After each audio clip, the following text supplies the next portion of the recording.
Sonko TV dal leen ak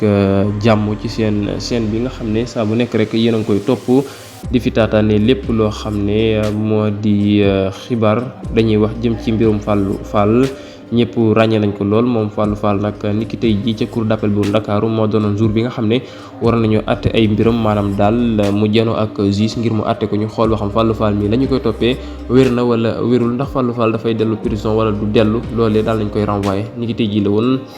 La ko waral moo di témoignage yi nga xam ne ñoo waroon a ñëw ngir teewee Fallou Fall maanaam daal ngir témoin jëmu jooje di Fallou Fall ñooñee yëguñu convocation bi maanaam daal yëguñ bis bi nga xam ne daal nay am mu rek bis biñ ko war a àtte ñoom yëguñu ko loolee moo tax nag ki nga xam ne moo di bile juge daal di dàqandi mbir ma ba jëmi jamono ji nag loolee ginnaaw bi amee nag ñenn ñi koy layal moom Fallou Fall bokk ca maître El Hadj Diouf ma nga xam ne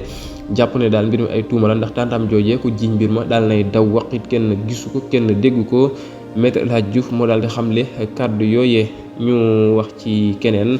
mu di rek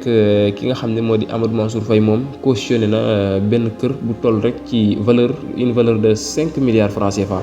maanaam moom la daal di cautionné ngir rek mën a daal di am liberté ca prison boobu mu nekk loolu nag nekk loo xam ne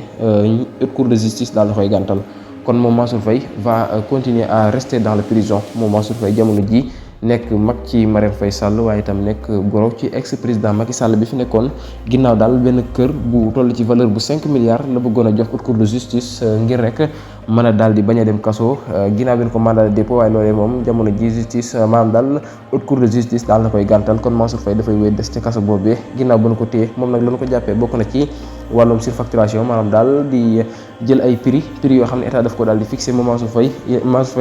a été élevé les prix pour avoir l'entrée mu nekk lu doy waar jamono ji maanaam daal ginnaaw benn prix boo xam ne daal état daf koy fixé comme état ne maanaam keesu biscuit fukki dërëm laa koy jaayee moom Amadou Mansour Faye mu jël ko di ko jaayee 200 ngir rek mën caa am bénéfice loolee nekk loo xam ne lu doy waar la Mansour Faye def na ko ak leneen lu ñu koy topp ci wàllum foofu Covid-19 kon Mansour Faye war rester dans la prison leneen loo fa amaat tukkee fa rek